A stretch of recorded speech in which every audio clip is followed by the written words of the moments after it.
with introductions. Just so everyone's aware, anyone who's listening in on this meeting, you are just in listen only mode right now. We will open it up for questions at the end when you can request to unmute yourself and ask a question, or you can put your question in the chat.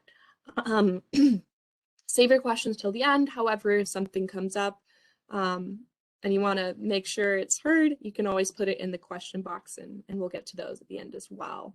My name is Olivia Rancine. I'm with the Metro Nashville Planning Department, and we're going to be talking about the Murfreesboro Pike, Old Murfreesboro Pike Community Plan Amendment. All right. Let's see if I can, there we go. So we are here today with several folks. We have our Councilwoman Vircher with us this evening. We also have our planning staff, Amelia Lewis, who is handling the rezoning for this property, Anita McCaig, who is our senior planner, and myself. We also have the planning team, the applicant team that has filed this application and is assisting with the application. And that includes Hannah Rudman. Hannah, I'm sorry if I mispronounced your last name, Michael Pavin, Evan Holiday, and Nathan Herber.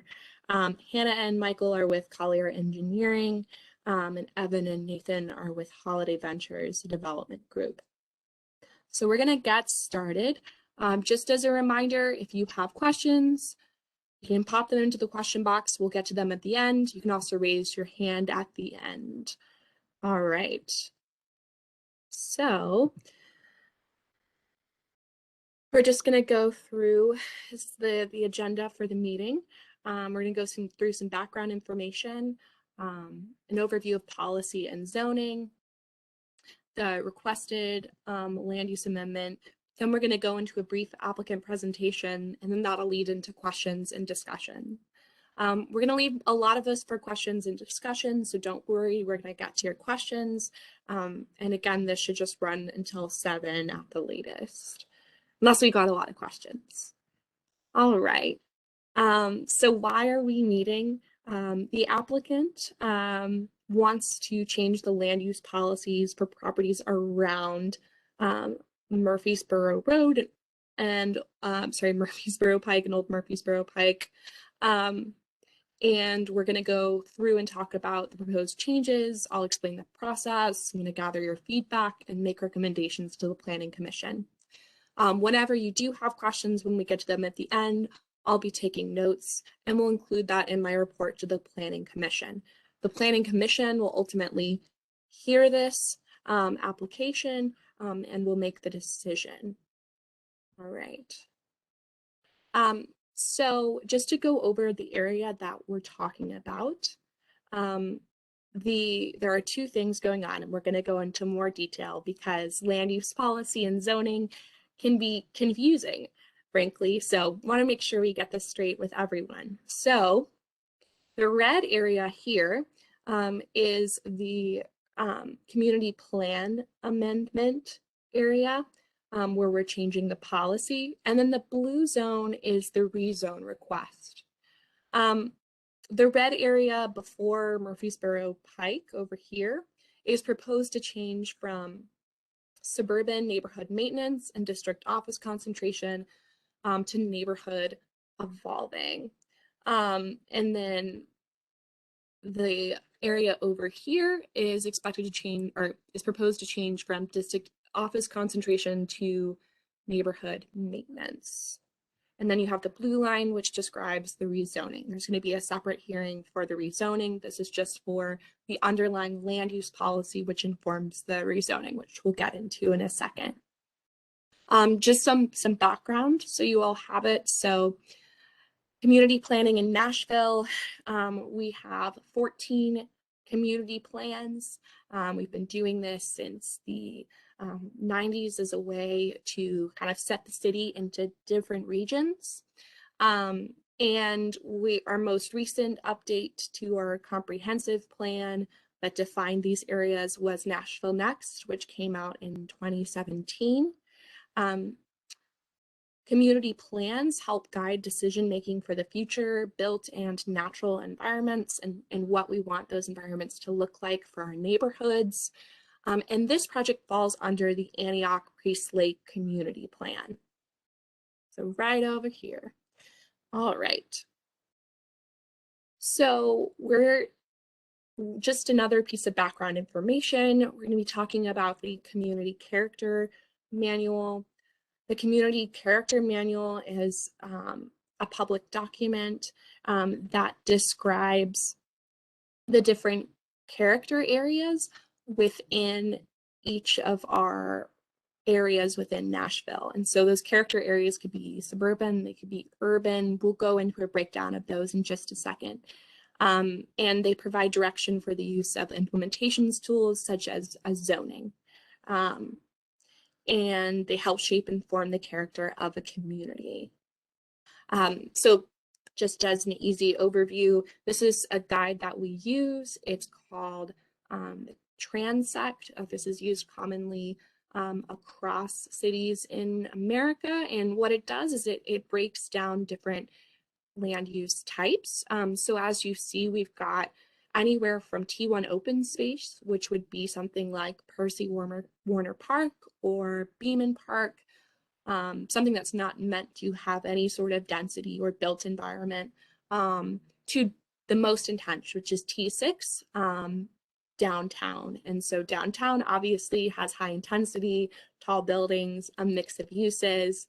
Today we'll be talking about policy falling within T3, which is suburban. So that's suburban character, where you have a little bit lower density. Sometimes you have a mix of uses, but less density or more density than a rural area, less density than an urban area. And this covers a fair amount of the Antioch area. Okay, so why are these policies important? So policies, what we're discussing today, land use policies, they guide the Planning Commission's recommendations to Metro Council for zone change requests and rezoning requests. Zone change requests that are consistent with existing policies are much more likely to pass or much more likely to receive the recommendation from the Planning Commission. So the current zone change request is not consistent with existent policy, and so therefore our applicant tonight has requested an amendment to change the land use policy so that it would cover the zoning that they're looking for. And to change a community plan, like the Antioch Priest Lake Plan, which we're discussing, public engagement is required to consider the request, and this is part of our public engagement effort. So just doing this quick breakdown, I've been alluding to this a lot, but what is policy versus zoning? So we have land use policy, and land use policy, kind of a simplistic way to define this. Again, it's going back to breaking down areas, kind of urban, suburban, and then with some finer details as well. But it's if you have a cookbook and you're going from cakes to pies to cookies, that kind of defines what you're looking for. And then the details are the zoning. So land use policy is the guidance and zoning is the law. Just so we have that clear. Land use policy guides development, zoning puts that into code. It's a difficult concept to grasp sometimes, so if you have questions about it, we can definitely cover that again. So land use policy, guidance, vision for an area. Tonight we're talking about land use policy. So right now we have neighborhood maintenance and district office concentration, and we want to go through to neighborhood evolving and T3 community. Sorry, small error. All right, okay. Again, policy change with a plan amendment does not change current zoning. There is going to be a rezoning meeting, but again, the Planning Commission is more likely to recommend a zoning request if it's in line with land use policy, and it's currently not. That's why we're meeting. The current zoning is agricultural to a commercial. Let's see how well I know my acronyms. And that's going to be an SP, which is a specific plan. Okay, and again, zoning is the law, and it controls the physical development of the land. Okay, next one. Okay, so this is the policy map. Again, going over this, we have this proposed change from T3 suburban neighborhood maintenance and district office concentration to suburban neighborhood evolving. We'll get into what that means in just a second. And then over here, we have a proposed change from district office concentration to suburban mixed use corridor. There's going to be a lot of acronyms and thrown out tonight, so I apologize in advance. Okay. So the existing policy right now, one of the existing policies is suburban neighborhood maintenance. So that means that we're currently in the suburban transect, so lower density, and neighborhood maintenance means that we want to maintain this suburban neighborhood as characterized by its low to moderate residential development pattern, building form, setbacks, and building rhythm along the street. All right. And the other existing policy in this area is the district office concentration policy. District office concentration policies are a policy that's put in place where office use is predominant and where there's opportunities for the addition of complementary uses are present. So again, the two policies that exist in this area, we've got district office concentration and neighborhood maintenance. And over here, this is district office concentration. And we're proposing to change both of these policies. So the first requested change is we would change this area to suburban neighborhood evolving. What a suburban neighborhood evolving is different from neighborhood maintenance. Is neighborhood maintenance seeks to simply kind of maintain the status quo of a neighborhood, while neighborhood evolving seeks to kind of enhance residential development with more housing choices, improve pedestrian, bicycle, and vehicular connectivity, and a little bit more density than you would see in neighborhood maintenance. And the other requested policy that would go over here is the suburban mixed use corridor. Suburban mixed use corridors are a mix of uses, meaning you could have residential or commercial uses along the corridor. Again, Murfreesboro Pike is considered a corridor over here. All right. I think we've covered almost everything. We are going to go into the applicant presentation. I'm going to stop sharing my screen, and afterwards we're going to go into questions. Again, if you have questions, you can always pop them into the box, and then when we get to the question period, you can raise your hand and we will let you speak and answer your question. All right, Michael, who's going to be presenting on your team? I'll have Sade make them the host. I will start off and share my screen if that's possible. Okay, yeah. There we go.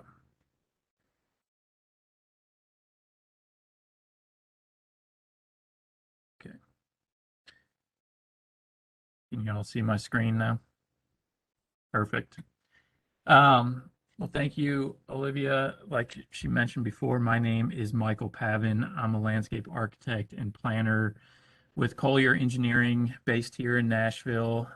We're over on Nolensville Pike, and this is the information so the address of the property of the eventual rezoning application will have, which I'll get into some more details on that. But we are working with Holiday Ventures, who's the developer on this project. And I wanted to give Evan Holiday an opportunity to introduce himself, and maybe Nathan as well, and talk about a couple of the other projects that they've done here in Nashville, to give you kind of an idea of who they are and what they do.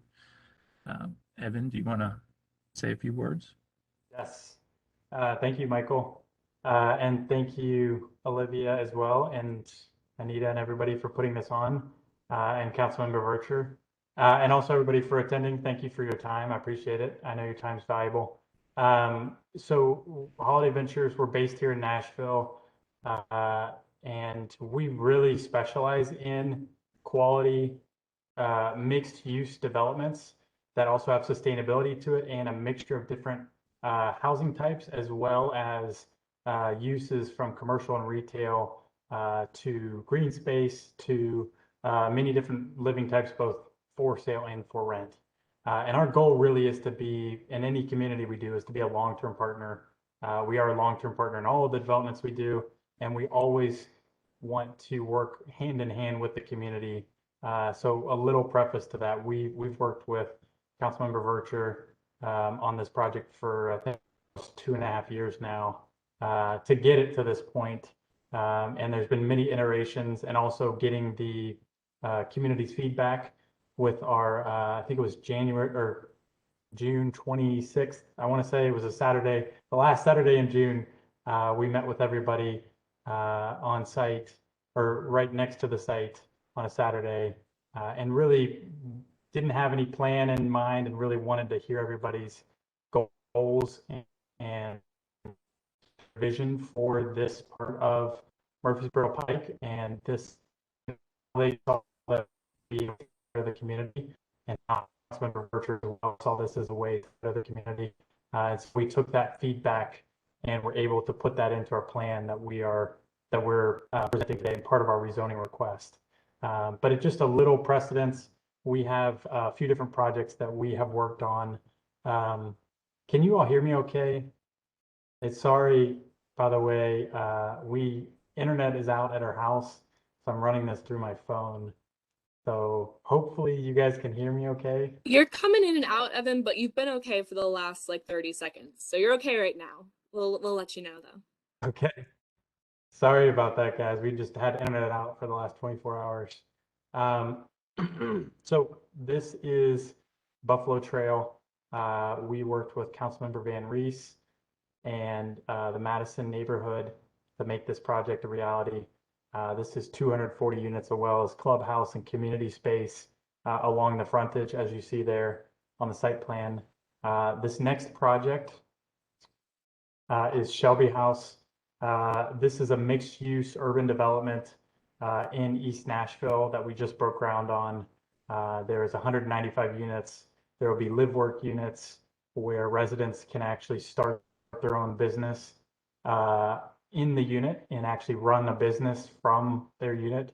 So that way they're not paying for a retail location or an office, and they can run it right out of their living room. And as well, there's a mixture of income levels here. So we have very affordable units, but also very high-end units, all living within the same block here. And then the next project, this one we are breaking ground shortly in Goodlettsville. This will have 7,500 square feet of retail space. We're working as well to create a co-working place for individuals or entrepreneurs or business people, or even people to work from home or work from a co-working place. So we're going to have that on the first floor. You can see that in the bottom left image.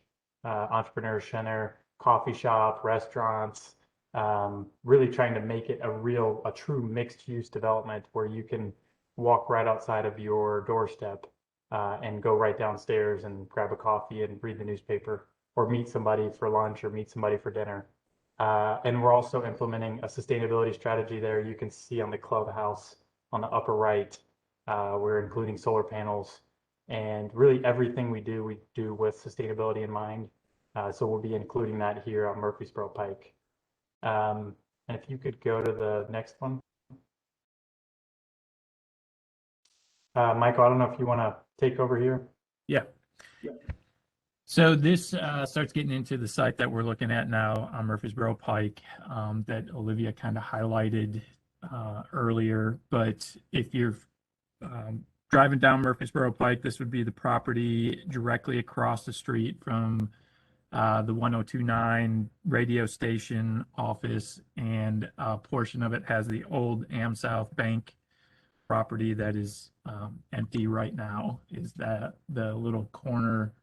Not sure if you can see my cursor, but the corner of the property here, most of it is undeveloped land, and I think it's 4 total parcels right now that's zoned for office, and as Olivia went over quite a bit, the district office community character plan is what's on it right now. So, a couple images of what a development like that could look like, or what the existing zoning community character, I think everybody can envision what limited office looks like, a couple story type buildings, big parking. One other thing to add around it. Sorry about that. Just one other thing to add. I think there's in the CS zoning, the commercial services, I think it's roughly like the front, like 2 to 3 acres of the site. Basically most of the land fronting Murfreesboro Pike is also zoned CS, which would allow a much wider range of uses from new auto sales, so like a car lot, self-storage, light manufacturing, small warehouses, and even bars. So I just wanted to highlight that's not what we want to do, but that's what it is zoned for today. We'd like to do what we're planning and taking the feedback we heard from the community at the June 2021 community meeting. Yeah, so our next few slides start showing the character of what we'd like to provide. And as Evan mentioned, and I think a lot of what you heard back at that previous community meeting was having some different housing options. So this first slide shows some townhome type developments, row house type development, where these are probably anywhere from 2 to 3 bedroom, single or some multifamily unit, but with single family kind of occupancy of each individual housing unit here. These are different character images. These are not specifically what we're proposing at this site, but definitely tries to capture the quality and the character of what the housing would look like. And in a few slides, I'll show exactly how some of these fit on the site. But where this is kind of one scale of housing, the other thing we're looking at is apartments. Evan showed some of the other projects they've done. Those were, I think, more kind of apartment focused. We're looking at much more of a mix on this piece of property. But again, some images I think you saw on some of the other projects they've done, the quality of apartment that they're typically providing. And these just, again, hit on some of that. They start to show some of the community space elements that would be part of this development as well. And this is the site plan. So to help orient you a little bit, to the bottom of the page here is the existing, I believe it's the Newport apartment complex. So that is what you're seeing with the outline of the buildings just off to our site. This is Harding Place. So this is the existing stoplight at the corner, and this is where the existing bank property is.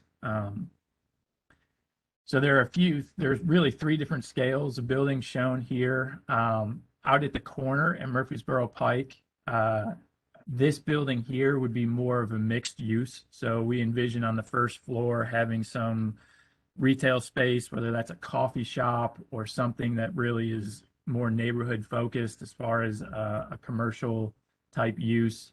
We've also talked about the first floor of those units being like a live work type situation. So somebody who maybe lives and does business out of the same space, whether it's an attorney or a design professional, an architect, something like that, where they can, have an office space, but also a residential use, and then apartments above that first floor. And I'll show you in a second what that might look like in a perspective image. The yellow buildings, these smaller ones, are those townhome or row house type of housing unit. So I think we have 43 of those currently shown. Even within those, we have somewhat of a mix where these would have, similar to the apartments, surface parking versus the units in the back that would have some garages on them. And then this tan building is more of the typical apartment that you're used to seeing or that we showed on those character images. And then a clubhouse as part of the development. It would have a leasing office in it, but a lot of, I think about 4,500 square feet of community space, whether that's meeting rooms, office space, that program will be developed. And we're showing a pool in the back. A lot of green space as well as part of this. So in the back of the development, this is actually a small stream. It runs through this apartment complex as well. So preserving a lot of space around that, a lot of green space with a walking trail system. We'd also envision some community spaces, whether that's it's not showing up on this plan, but a little playground kind of community center here. We're also showing one in the back, whether those are like a community garden or a dog run or, a play space. Still working through those details. And then these are some perspectives of what this development might look at like. So from Murfreesboro Pike, this is the mixed use building in the lower right corner that I mentioned. So you can see on the ground floor some of those commercial uses, these live work units that might have more of a commercial type storefront, but still have some living space, and then apartments above that on the second and third floor. And then you can see behind it, one thing I'll mention, that if you're familiar with this part of the site is much higher than Harding Pike or Harding Place in Murfreesboro Pike. So you can kind of see that in this image, that these apartments that you see in the upper left, the apartments on the high part of the site, and these row houses or townhomes are kind of in the bottom image here. You'll see we've left a lot of green space between Harding and that, where it really starts to buffer those developments. And yeah, so I will say the process we're at right now, this meeting is really about the community character and being able to change that to enable something like this. But we are still working, we're in the process of working with all of the Metro staff on what it would be required for this. So some of the things we've heard that we're already planning on doing, I think a big one out at Murfreesboro Pike is improving the bus stop that is there. So we would be providing a much expanded loading zone. If you've seen some of the newer bus stops in town, you can kind of envision what those look like, but it would have a small shelter on each side of the street. It's got an area for the bus to pull off and make a much better loading experience on both sides there. We're still working on a traffic study for this development to see if any improvements are needed. There is an existing traffic signal here, but we're working with traffic engineers to evaluate all of that to see if there's any large impacts that need to be dealt with. And yeah, with that, I think, Evan, do you want to say anything else that I left off, or? I would just thank you for that, Michael, by the way. And also thank you for you and your team, and Nathan for doing all the work on this. I think just in summary, I think we really tried to, we came with a couple ideas and really just wanting to solicit feedback and hear what the community wanted back in June. And this is our best attempt at creating that based on what we heard. And really, like Michael said, the biggest things we heard were wanting to have a mix of uses. So with commercial, retail, and residential all mixed together, have something that is a nice meeting place for everyone. They said there's a huge lack of retail, commercial, especially in this stretch of Murfreesboro Pike. So having a coffee shop, a restaurant where you can sit down and don't have plastic silverware, that was all brought to our attention, and that's what we're really trying to portray here and what we'd like to see come to life with the community support.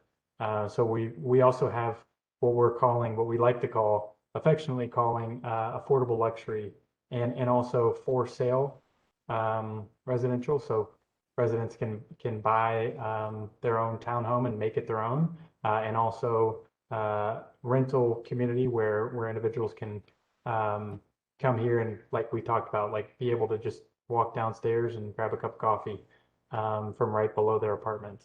And so we're really trying to make something that's accessible for those that are already living in this neighborhood, and also something that everyone in this neighborhood can really be proud of. So hopefully we accomplished most of that with this site plan. I think we also really tried to, this was also brought up in the meeting, was open space, community space, green space. And we really feel like we hit that on the back portion with the creek and the trail, and really trying to preserve as much of that as possible.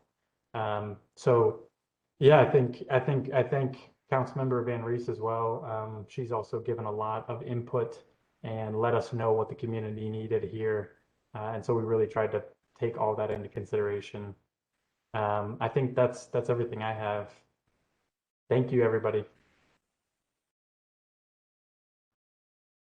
And I think, Evan, you got your projects confused, but Councilwoman Archer has been working with us on this one. Sorry about that. All right. I just want to make a distinction before we get into questions, just so everyone's aware. Planning department, the applicant is asking for these changes. The planning department is simply studying it. Again, this is pretty early in the review process, and this is for the land use policy change, the character change. We've not gotten to zoning yet. And I also wanted to recognize Councilmember Vercher. Councilmember Vercher, did you have anything you want to say before we go into Q&A? No, I always defer to the neighbors. Okay, thanks so much. So I appreciate if we can get to their questions. Wonderful. Well, I'm just going to start with a couple questions that I had some constituents give me a call on the phone, and so I wanted to address those. And then we'll get into the Q&A. Please raise your hand as well. I'm going to be looking at the Q&A box too. But raise your hand if you would like to speak and ask your question. I did have a question today from one of the residents, and that question was about how this development would affect schools. We recognize that overcrowded schools are a big concern in Antioch, and we understand it's an issue. The associated rezoning will take a potential look at student generation numbers. So that's when that piece will be analyzed, just so y'all are aware. And then let's see, I'm looking through the Q&A box. Just want to make sure we get some of these answers. Just to answer your concern, Todd, about notification. So what we do is we generate a radius of 600 feet, that is metro policy, from the proposed study area, and we send notices to those folks. And so we sent that's who received the notice. So sometimes those folks are outside of that. We might have neighbors outside of that line, but it's 600 feet since this is a minor plan amendment. All right, and then I had a question about And how many total units for purchase and rental? I'm not sure. I'm going to defer to the applicant on this. I'm not sure they can give exact numbers. There's three parts to this question. How many total units for purchase and for rental? What are the anticipated purchase price points? And what are the target demographics? Yes, great question. So the unit mix, we have 48 for sale townhomes, and those will be a mix of likely 2 and 3 bedrooms. And the for rent, I believe it's 139, Nathan. Is that correct? 139 units for rent. And then and then the first floor of the mixed use building will be a mixture of retail and live work units. And the price points, we're honestly very early in the process. These will be, once we go through the rezoning and then start construction, these will probably be 2 to 2.5 years from now before they'll be fully built out. We really don't have price points yet, but our goal is, like we said, we want to keep something that's attainably priced, that those that are living in this community and along Murfreesboro Pike in this area can afford to live in this community or move into it if they so desire. And that's about as much as I can give right now. We don't have any more data on that, but great question. Thanks, Michael. Appreciate that. Okay, I'm scrolling through. Let's see. Todd, yeah, we can give you the opportunity to speak. Sharday, I'm new to this. I think they just have to raise their hand. Is that correct? Sharday's our IT person for everyone. She's wonderful and she helps us with this WebEx process for plans. Yes, Todd is unmuted and he is able to speak. All right, Todd, go ahead. Okay, thank you. I live at 326 Lady Bird Drive. The only one I have to look at right now is if you look at the one that was mailed out, my house is exactly where the R is in the word Ladybird. So when I bought there on September 25th of 2001, the biggest priority with me was what was going to happen with that land. That is why I picked the house. There's a lot of uncharted woods. There's never been anything back there. So at the time, it was zoned for an overflow airport parking lot to have specifically dim lighting that is required around the airport and mimic the one that you see currently off of Old Couchville Pike and Old Murfreesboro Road that was built within the last few years. So I was okay with that. But now the property has appeared to change hands and be cut up in all these different directions. I see what you're talking about, and I see the dotted lines on the map. If you were to look slightly to the left where it says Harding Place, their intention originally, it's been about 6 years ago, every time the airport gets the money, they lose it, then they get it back, and then they lose it. And same with the Harding Place expansion. It was supposed to wrap through the end of my neighborhood, take off the end of Honey Hill, Melvin Jones, and Ladybird. I watched about 30 individual people that own those homes stand there and bawl their eyes out at Una Elementary over the fact that they were losing the home that their children grew up in, that their grandchildren come to. It was really hard for me to watch this. It's hard for me to even talk about it now because I waited till I was 34 years old to buy that house on Lady Bird Drive with the intention that, you know, I almost got rid of the real estate agent because she kept saying starter home. And finally, I just told her, if you say starter home one more time, I'm going to find a new real estate agent.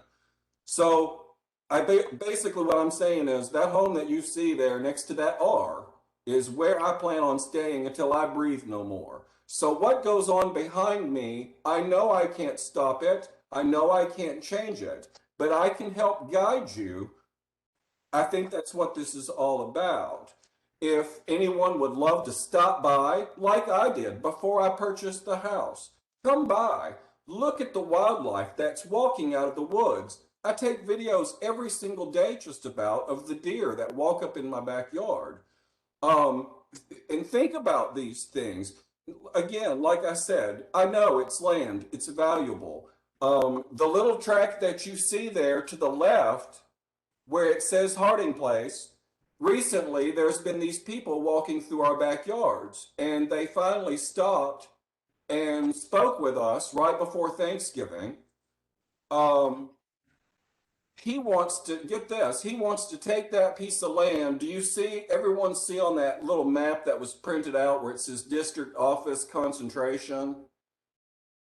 He wants to put his office building there, but on that small tract of triangle land, he wants to run a business out of that sells rocks, pavers, and stones.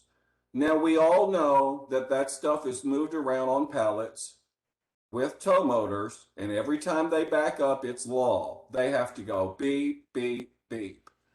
So I don't know how he plans on running that, but you know, I have neighbors that work at night and sleep during the day. How's that going to work? Well, not just that, he has an idea. Years ago when my neighborhood was built, where that D is, where Southwind Drive runs out, it was originally going to continue through those two houses. He says whoever buys that tract of land has a right to put a road into our neighborhood. He told us that he's going to run his business trucks not out on Murfreesboro Road to deliver his rocks and pavers and stones. He's going to run that stuff in and out of our neighborhood.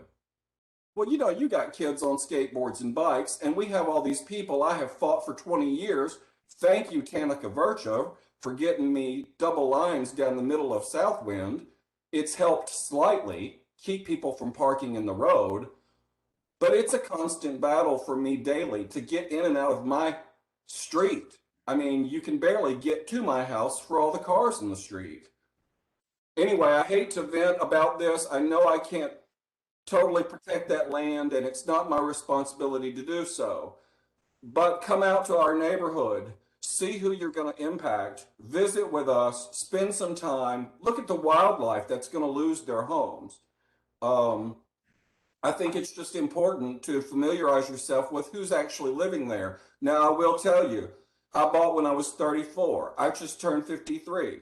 Where the D is on Lady Bird Drive, I just lost him. That was a man that was 75 years old. I made a friend that was 75, but I spoke with him every single day. Now, my neighbors are in their 80s and 90s, and I guess I feel like I have to fight this alone or protect all of them. Anyway, I guess that's my piece about this. We need a red light on. I've tried to get it for years through now Metro Hub or Nashville Hub or whatever. I'm trying to work with them to get us a red light where the Sonic and the Shell is. Any businesses you put there, anything you put in that area, you come over there and visit this place at 5 p.m., you're not going to take a left ever. You won't be able to. And you're lucky if you're able to take a right and go towards Smyrna. It's dangerous. At my particular intersection there on Town Park with the Shell, the Sonic, and then you have Old Couchville Pike coming out towards you into the turning lane. It's a complete gamble if you're going to lose your life pulling out on Murfreesboro Road there. So we do need a red light there. If you were to able to proceed with this and you get a red light before we do, we're going to be pretty hot, because I've had neighbors have wrecks there. I've seen wrecks there. We simply just wanted a red light. I mean, we've got two businesses, Sonic and the Shell, and our neighborhood. I think we deserve to be able to peacefully come and go out of our neighborhood, which is almost impossible at this point. So keep that in mind when you're planning this. You're going to need a red light there also. And from what I understand, it obviously takes a lot of red tape. Anyway. Sorry, Todd, I was just gonna let you know we have some other folks with questions, and No, we I really appreciate appreciate the and time. I appreciate the time you've given me, and thank you. all right, thanks so much, Todd. And I took notes on what you said, and we will include that feedback. So I appreciate it. We are Yeah, going, Olivia, too. Yeah. You're capturing the notes, and will you send that to me too, and also the other neighbors that had questions as well? Yes, I will send those notes to you, Councilwoman. And Sade, would you allow me to share my screen again? I'm just gonna pull up the map just so everyone can see it again. Not that your map isn't great, Michael, but all right, 1 second. And we really appreciate the detailed community feedback. That's really what helps us inform these decisions. Okay. While Olivia is pulling up that map, it's Anita here. We had a question in the chat about how tall overall is the development? How many stories? So the Go ahead, Michael. tallest building we're planning right now would be 4 stories, but we're actually looking at it's a little bit confusing without looking at the plan. We're using the topography, so really it's a 3-story building that's kind of built into the hillside, so that's where the 4 stories comes in. So really nothing's taller than 3 stories, even though we do have some stuff that's technically 4, if that makes sense. Mm-hmm. Thank you. Sorry, I'm having trouble pulling up my PowerPoint. Anita, am I missing some questions here? I want to make sure again, you can also raise your hand if you would like to speak. Sade, are you seeing any raised hands? Yes, we have Melissa with her hand raised. Melissa, Okay. you are now unmuted. All right, Melissa, go ahead. Yeah, thank you. I live here in close to the area that you're discussing. And my first question that I put on the chat and it wasn't answered is how many residents are here on the call right now? Because I don't know if they're all shown or are they if they're hidden. So we have 16 participants in the call, and I think we have, let's see, 7 residents right now, or 7 public attendees. Okay, Yes. so I don't think that's fair Uh-huh. to us that this, I mean, just by chance, I got this notification to join the meeting. And I mean, changing the policy, that is just, I guess my question is who has to approve the policy change? Yeah, so we would then go through, so we're going to take all of your comments. Planning staff is then going to analyze this change further, and then we're going to make a recommendation of whether to approve or disapprove to the Planning Commission. And then the Planning Commission decides ultimately whether if they the change the policy. if they change the policy. Yes, ma'am. So it doesn't go to council or anything like that. It's just a planning. So Commission. yeah, so zoning goes to council, but land use policy change stays within the planning commission. Land use policy change just helps inform those zonings. Yeah. Well, I'm part of a group at Friends of South East Nashville, which includes this location, and I mean, me personally, I don't support changing anything. I mean, we're overcrowded. We know we don't have any infrastructure or money to make any improvements. And then all these builders, they don't have to pay an impact fee. So yeah, they build whatever. And we have to pay for the roads with our tax money and it doesn't come back to us. So I'm just not in support of this. And I know the planning, it's very welcoming of building. So, I mean, we can fight it on the zoning, but thank you. Hi, Melissa. I just wanted to add to what Olivia is saying. It's Anita here. Melissa, I think I've seen you in other meetings. there are several ways. Like it's really tough to get folks to participate in meetings, you know, whether that's during the day or after hours too. So, you know, this recording will be posted to YouTube. And as Olivia keeps saying, you know, we are early on in the review cycle. And so no decisions have been made yet. And you're welcome to share the link with Yeah, neighbors. I'm gonna People, have to interject. For our district, low community meeting turnout, we don't have that. The lowest, I usually average 150 neighbors at a meeting. My largest meeting was over 700 neighbors. So what she's saying is, and I don't want you guys dismissing what she's saying.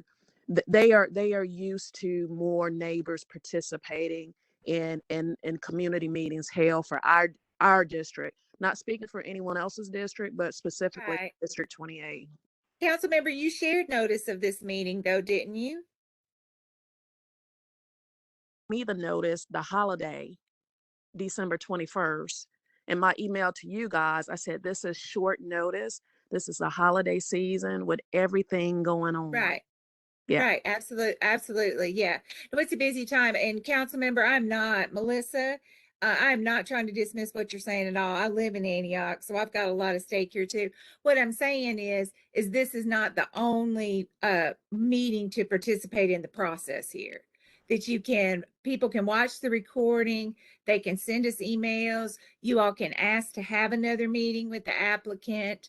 This is the applicants filed the applications to get the ball rolling, but that doesn't mean that's why I'm saying no decisions have been made. So I'm just trying to weigh in and say Are that you a resident or are you with the developer? Just a question. I work for the planning department, but I live here in Antioch and I've lived here for about 20 years. Okay, I just didn't know who you were. Right. No, sorry, Okay. Anita McKay here. Yeah, long time. I've worked with the planning department for, I think I'm on year 23 now. Okay, thank you. So right, so a lot of interest here from both sides, and I live in Council Member Virture's district. So so I'm just saying that there are different ways to participate and share comments. So reach out. Libby's going to share her contact information at the end. Reach out to her and share comments. And like I said, if you want to have neighbors watch the recording, if you think that's good, or you want to have another community meeting and try to get more neighbors to participate, that's wonderful too. We'll work with you. Melissa, so you don't have to worry about that. We will have another community meeting. And I know that the process wasn't explained in the beginning, but this part of it does not require any type of approval to come before council. Yeah, I understand that. Yeah. Thank you. Yeah. Thank you, Ms. Berkshire. Melissa, did you have anything else that you wanted to add? No, thank you. Okay, thanks, Melissa. We appreciate it. And I have my contact info up here. So that's my email address, and you're also welcome to give me a call anytime. That's my office number. If I'm at home that day, we've working from home more because of Omicron, I will give you a call from my cell as well. So feel free to reach out, and all of these notes will go into our report and our analysis of the study area. So we really appreciate the feedback from y'all tonight. Anita, am I missing any other questions? Do we have any hands raised, Sade? Oh, Yes, we have James Jones with a question. James, you are now unmuted. okay. Yes, I would like to address the questions by the gentleman that lives at 326 Ladybird. And I used to live at 325 Ladybird a few years ago. I think he's mistaken as to where this tract of land is, because TDOT has purchased a large tract of land behind those houses on Ladybird. I think the path of the Harding Place extension, the proposed Harding Place extension, is different from the original when they were going to take all those homes, because TDOT has already purchased the property, and the Harding Place extension is supposed to go from that 90-degree turn where the flashing light is all the way, and it's supposed to cross with the clover leaf at Murfreesboro Pike, a clover leaf at Cowsville Pike, and a cloverleaf at I-40. And so it's supposed to, all that land has either been purchased or has been dedicated for the Harding Place extension. So he's talking about noise from this project. There's going to be a large distance between his land and this project because all of that land, and if he's ever going to get any noise, it's going to be from the trucks going down the Harding Place extension. And as far as us needing a red light to come in and out of this project, there's already a red light there. That's why that street is called Harding Place, because the original plat, Harding Place, is supposed to cross Murfreesboro Pike at that location. And this has been going on for over 30 years.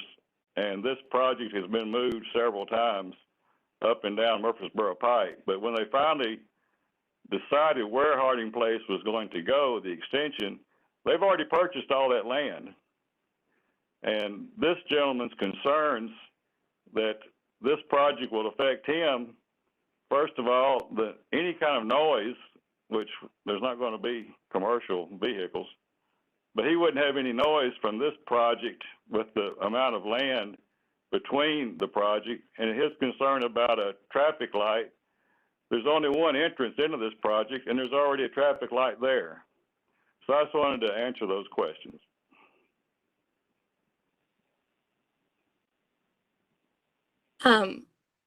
All right, thank you. And I think, Evan, you had your hand up physically. Would you like to respond as well? Yes. Yes, I just wanted to respond to Melissa's comments. Melissa, thank you very much for your comments. I wrote down Friends of Southeast Nashville, your group. I would love to connect after this call, maybe between you, me, and Council Member Vercher.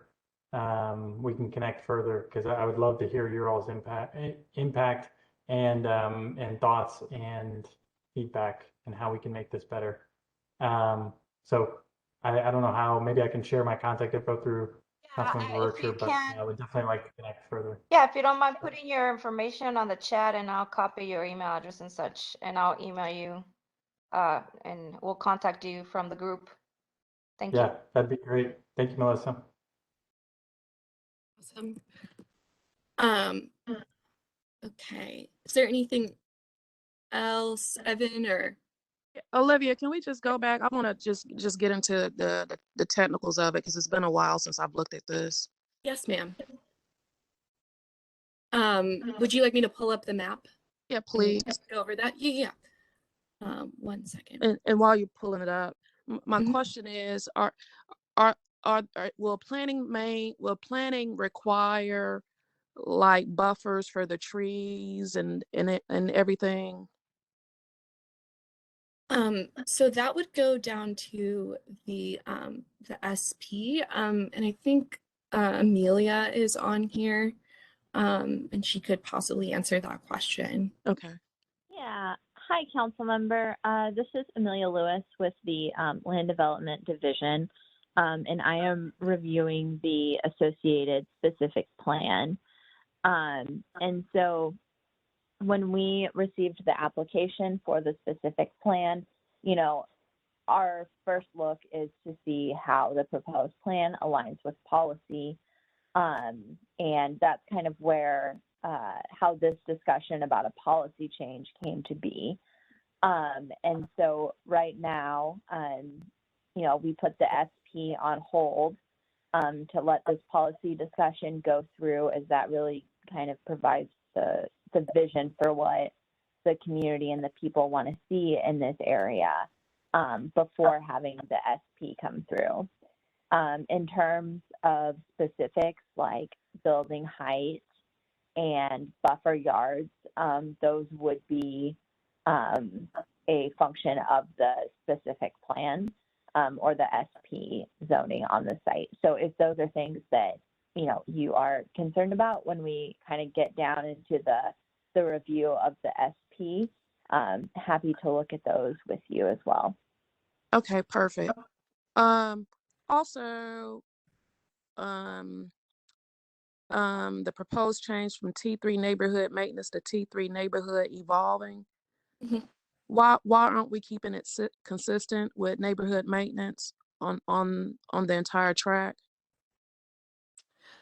So I actually think Anita may have, she's our kind of policy expert here. She might have a better response than I do, and she knows the inner workings of these policies. I do, or at least I think I do. Let's see. So in this case, when somebody comes to us and they talk about a different range of housing types, we usually say neighborhood evolving. And that's also the land use policy we use when you see like a large tract of land like this that doesn't have any kind of pattern to it, you know.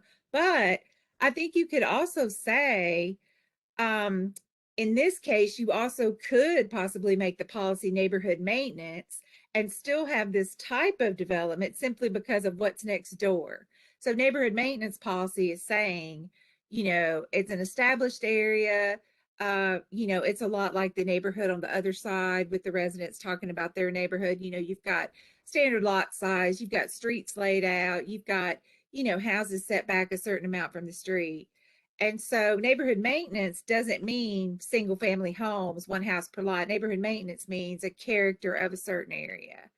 And so if neighborhood evolving policy is of concern, you know, in this case, the neighborhood evolving policy is limited to that rear portion of the site that's all residential. But I think you could also say neighborhood maintenance policy and it would still allow for different housing types as Yeah, well, if that makes yeah, sense. yeah. Can we put a pin in that? Is there different density requirements for neighborhood evolving versus neighborhood maintenance? No, it depends on the situation. It depends. We look to the site itself and the location. Okay. So So how did we come up with neighborhood evolving if neighborhood maintenance is right beside it and surrounding it, I believe, on the other side? when somebody starts me, because I, you know, usually when folks are talking about they need a policy change potentially to go along with their rezoning, and they're talking about a different mix of housing types. I had not seen the site plan, Okay. so I started the discussion with evolving. Okay. And I'm only asking because on another project, not our district, but I was following another Mhm. county district. Planning said y'all have gotten away from doing this mixed bag of policies that that connects. So Oh but yeah, anyway, trying to keep it more consistent across a yeah, larger area. Yeah. yeah. So that's why I was asking. Also, too, um, the and I don't know if we're probably not yet there because we're discussing policy, but there was mention about the traffic impact study. Yes, we're Mhm. currently Yep. performing. Sorry. Oh, sorry. Yeah, so I just want to be on record stating that bus shelters isn't gonna cut it. We need more than that, and I say that because, and I've expressed this with planning before.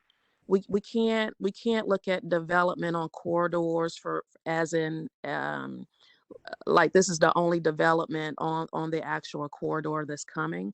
There's other developments that's further down Murfreesboro Pike that's going to impact traffic. That's also going to impact school enrollment. And to Mr. Hargrove's point, um, he's talking about the egress and ingress from for his neighborhood. And I would like, so I think we said, how many units is 139? Are those apartments or townhomes? I can't remember, and I apologize. This has been so long ago. So it's approximately 135 apartments and about 40 townhomes. So the total site is under 200 units. Yes. Okay.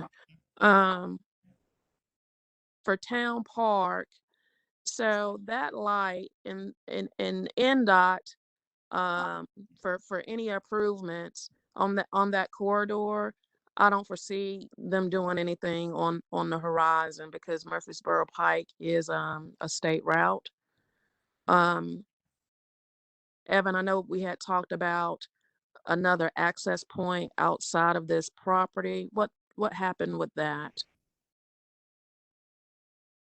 Yes. Michael, do you want to? Weigh in and weigh out. Yeah, and we, continually evolving the site plan based on input like this. The one we showed today, Councilwoman, is actually new based on some of that input. I could put it back up, but we've kind of worked on the interior circulation where we have 2 points of ingress and egress from the actual development from that Harding Place. As you mentioned, and others have mentioned, there is an existing signal at Harding. So trying to minimize the impacts on Murfreesboro Pike and utilize that existing traffic signal.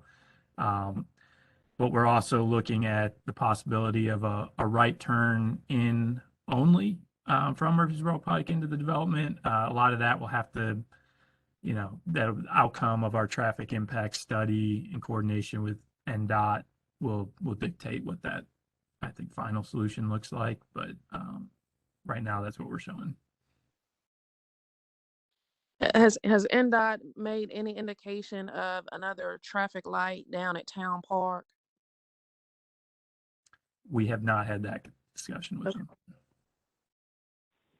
Hi, council member. I just wanted to pop in really quickly. The TIS was a kind of recommendation of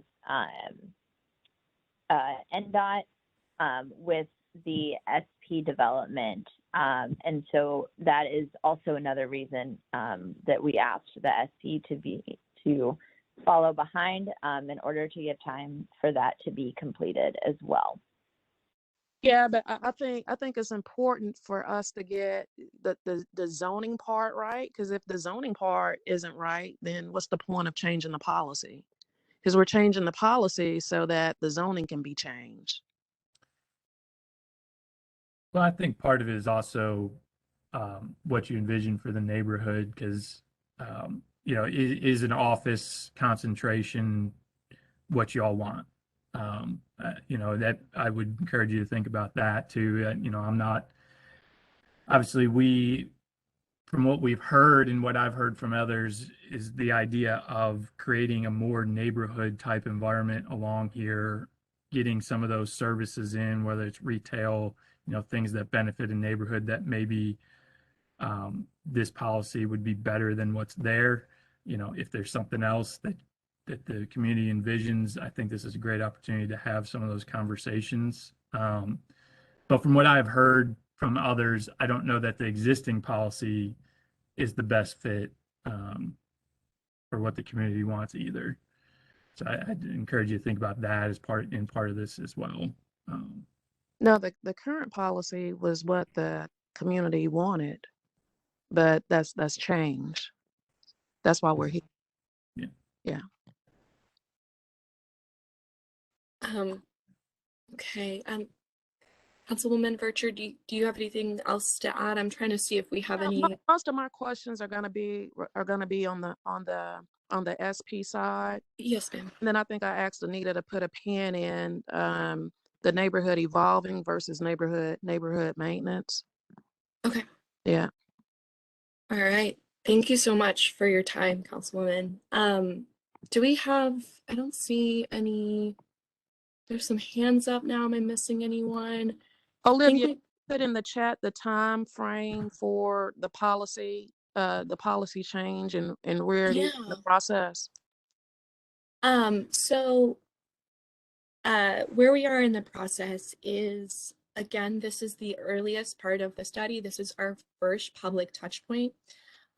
So we have somebody put a public hearing is coming up.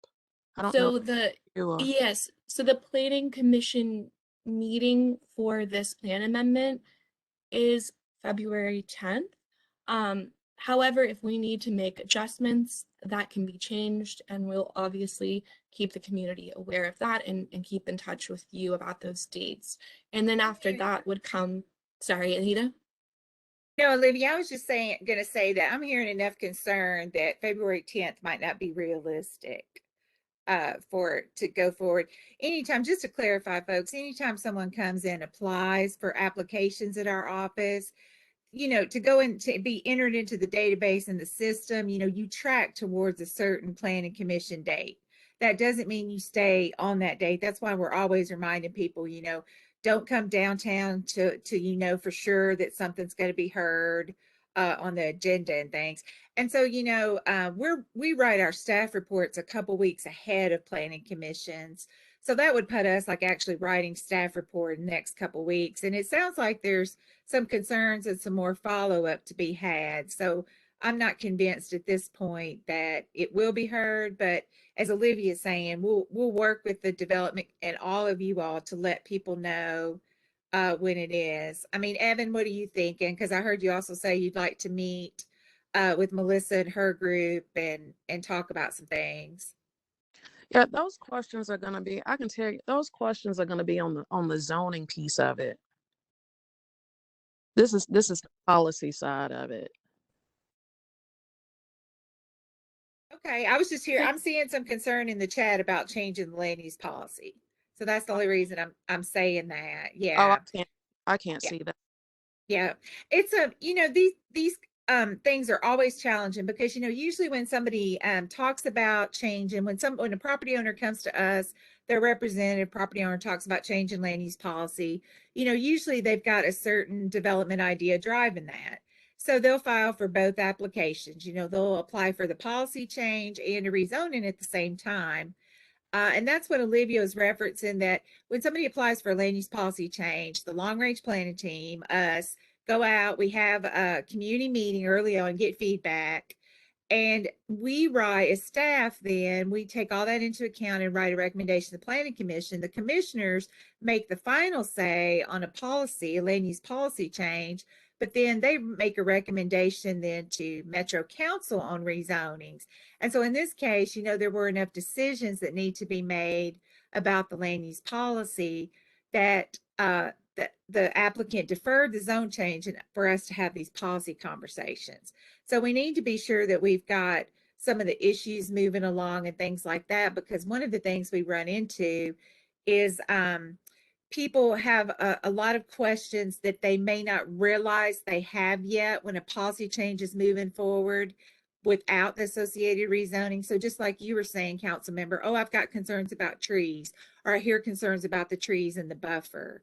I've got concerns about what it means for stormwater runoff, things like that. So we just want to make sure that everybody has a chance to think about things and think about issues and talk about it. Especially since, as you mentioned, it's close to the holidays. It's a busy time for everyone, or people have come away from a busy time. And that's part of it. The other part of it is that the community is really enduring lack of services. Like our district, for lack of better words, we haven't had consistent trash pickup in 2 years. So, right. I can attest. It's just a lot. It's just a lot going on for the neighbors, and just being sensitive to that. Yeah, that's totally understandable. I know Anita can attest to that. Anita, so for Anita, so for our next meeting, can we expand is the applicant willing to notify more neighbors out beyond that 600 feet requirement?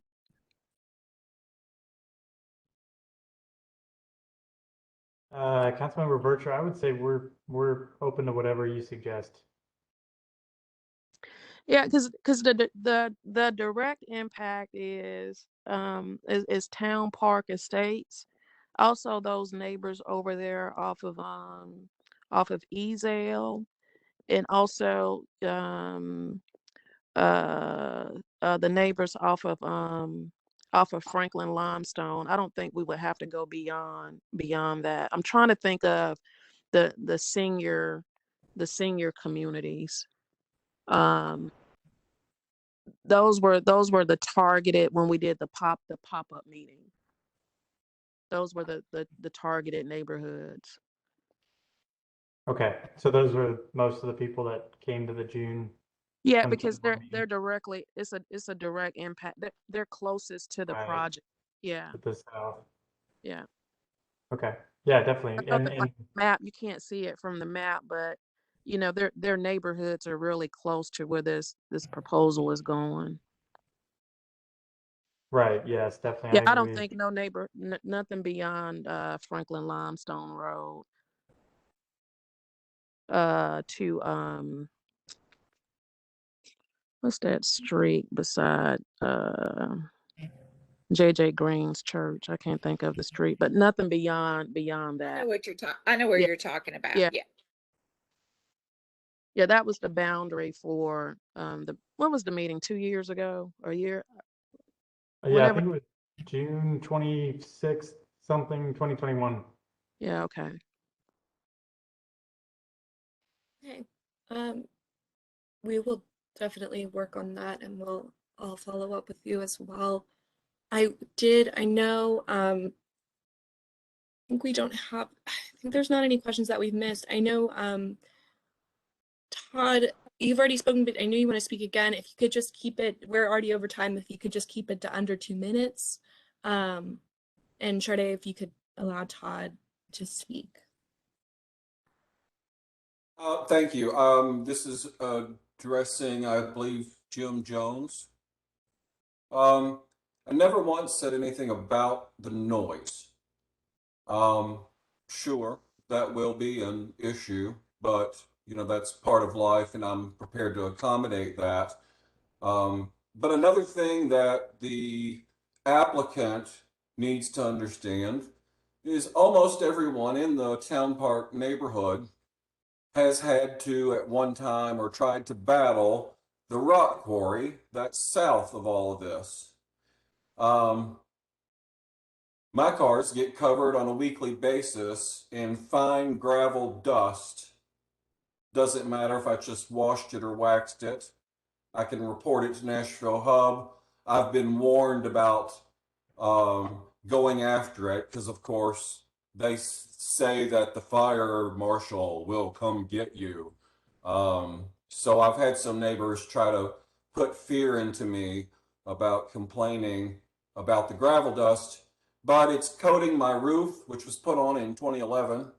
It's only been on there for 11 years. I have a nice, gross looking, thick cover of gravel on my roof. My cars are covered in it daily, and anyone that lives within that tract that you're trying to build will be shocked out of their skull at least 2 or 3 times a week by a jolt that feels like it comes from about 4 miles away.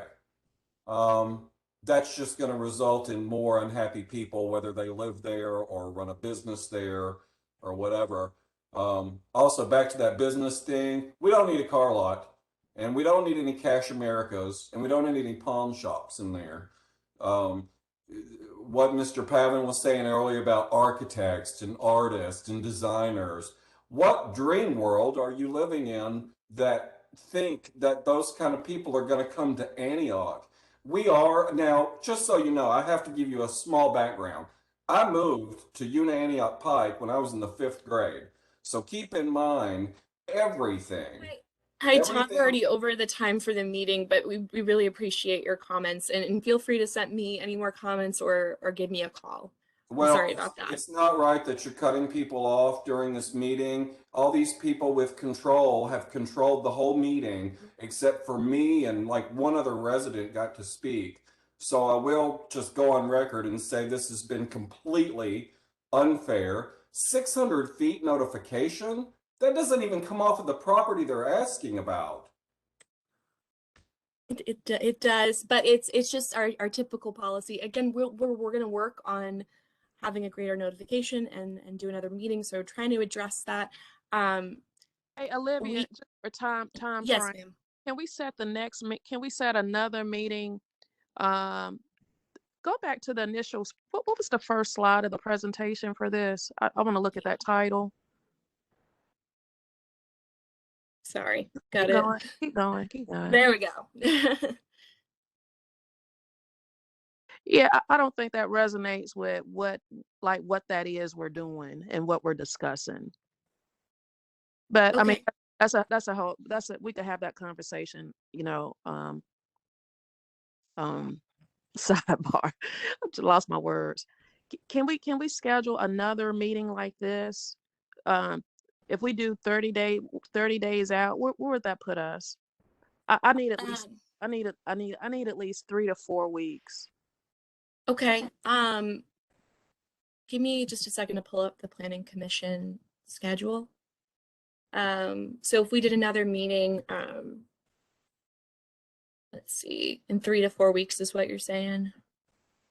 I would say probably 3 at the max. I don't want 3 to. at the max? Okay. Yeah. Okay. February is already a short month. Yeah, it is a short month. I think it's a leap year this year. So we have a March 10th planning commission meeting. Okay. So we could do this meeting. This meeting would have to be before the March 10th meeting. Yes, ma'am. And it'd have to be sufficiently before just so we could include any comments in the When staff is report. when is the planning meeting in February? So there's two. There's the February 10th and the February 24th. Let me look at the calendar. That's a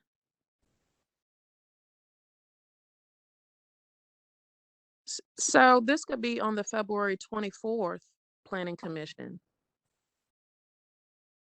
Okay. I will send you emails in the morning and we will discuss a date for a meeting so we can get the ball rolling on that as quickly as possible. What's the required time frame of notice y'all are required to send it out? We have to do a notice 13 days in advance of the meeting. Okay. Right. So we would have to have a notice out by Friday. If the first meeting in February. To do the second meeting in Yeah, February, because February. I think that should be right. I have another planning commission, another case for the planning commission on February 24th. And actually, no, we could do up till like middle of February. Sorry, Anita, Yeah. trying to figure out the timing of things Yeah. here. That's what I was saying. Yeah, we do at least 13 days before. So yeah, so I think you could have like a community meeting up until about probably February 8th or 9th, Okay. probably. Okay. And we just have to do a notice 13 No, days. what I'm we sorry. don't need that for the second. Sorry. Yeah. No, I'm just in my head. Now I'm in my head about how far in advance we write staff reports and everything. So yes. Right. Yeah. So So Anita, what do you recommend? Like, So, Councilmember, am I hearing you say you would like to have another community meeting like this, like in 3 weeks, possibly? yeah, but see, you got that. So, like this neighborhood on this side, I have to door knock these neighborhoods. So I need time to do that. I think you need a month. Yeah, I think it needs to be like a meeting a month from now then. So maybe looking at the March, or I Look, get. that would put us looking at probably the either like February 8th or going into like February 14th or 15th, like the 15th. The 15th or probably. Because we've got planning commission on 210, just saying that we can't do a community meeting that night. So yeah, so you could look at then the week of February 14th. That's my council meeting week. Okay. What about Monday, February 7th? Do you think that's too short of time? That's 1, 2. No, I would just have to do the fly. No, 1, 2, 3. That's enough time for me. Okay. So yeah, so why don't we send you some emails and coordinate tomorrow with everybody? I like that. Okay, great. We will be in touch about that in the morning and get the ball rolling. Yeah, Anita too, because I didn't get the notice. So I don't know what it looked like. Did the notice did they call in or are they on the WebEx app like me? So some of them are on the WebEx app, and then some of them have called in. We Okay. have both options. We Okay. had 2 people on the phone and another like 6 that joined through their computers. Yeah. Okay. So we'll do 2 meetings on the policy, right? And then it'll go to the planning commission. Yes, ma'am. Okay. And that gives you guys enough time. You're gonna take this feedback already though, right? Yes, yes. All right. And then if we get more than likely we may or may not get any different feedback, but that's okay. Because I just want them to know what's going on. And then you do your staff report, and then the planning commission date. I'm just talking this through. Is that February 10th? No, ma'am. So we'd have to do the 24th. I think it'd be at least, I think Yeah. it'd be at least the 24th, if not the March, if not March. Because we have to write our staff report after that meeting to make sure we have all that feedback in there, and it has to be posted a week in advance for public. Kidding about that. Yeah. But we'll reach out and coordinate with you. But yeah, looking at the earliest, the February 24th meeting. All right. So Well, policy amendment. This is my first one. I apologize. So the no, policy let's go amendment, ahead. that's only that's just one vote at the planning commission. Yes. Or is that an administrative by Lucy? No, it's a public hearing at the planning commission. The commissioners vote. Mhm. Okay. Yeah. All right. I like it. Wonderful. I guess we talked. Is the applicant still on? Yes. Yes, I'm here. This is Evan. Evan, does that work with you guys' time frame? Yes, that works well. We can do that.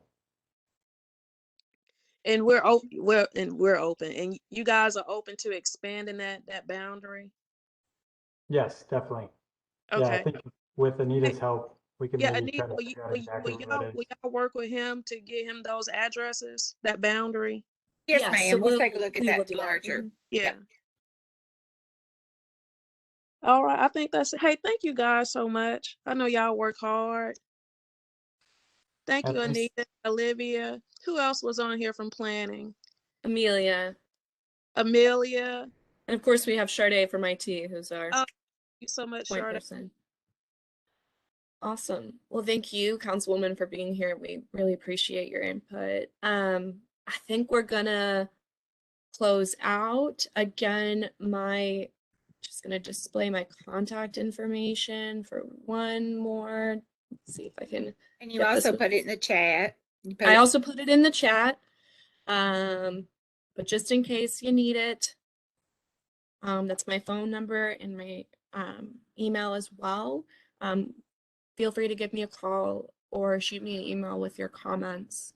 And we appreciate all of the public participation tonight, and we'll be working on getting greater public participation at the next meeting.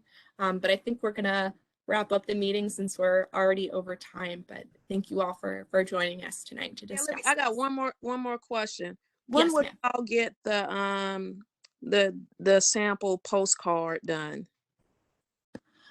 So we have the team. So we, sorry, just getting over COVID.